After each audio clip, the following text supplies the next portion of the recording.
পবিত্র ঈদ উল ফিতর উপলক্ষে রংপুরে অনুষ্ঠিত হলো জমজমাট ঈদ ক্রিকেট ফেস্টিভ্যাল সিজন 5।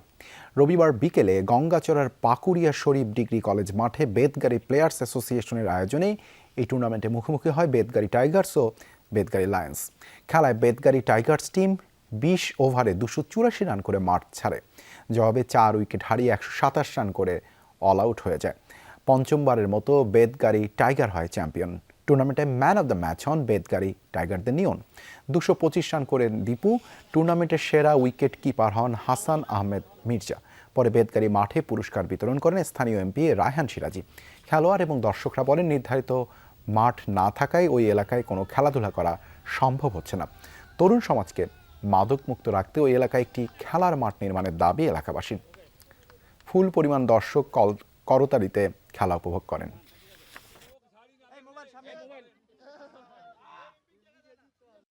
পাঁচবারের মধ্যে পাঁচবারে আমরা জয়লাভ করছি এবং আমার নিজের ভালো লাগা হচ্ছে যে আজকে আমি সর্বোচ্চ 4 ওভার করে 4টি উইকেট নিয়ে সেরা বোলার হয়েছি। আমরা চাই এই খেলাটা যেন অব্যাহত থাকে।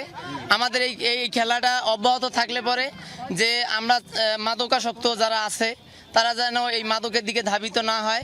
এই বেতগাড়ি ইউনিয়নের যুব সমাজের বিশেষ করে তরুণ যুবকদের দাবি তাদের একটি খেলার উপযোগী মাঠ প্রয়োজন। আমি চেষ্টা করব যথাযথ কর্তৃপক্ষের মাধ্যমে একটি মাঠ কিভাবে খেলার উপযোগী করা যায় বা খেলার জন্য নেওয়া যায়।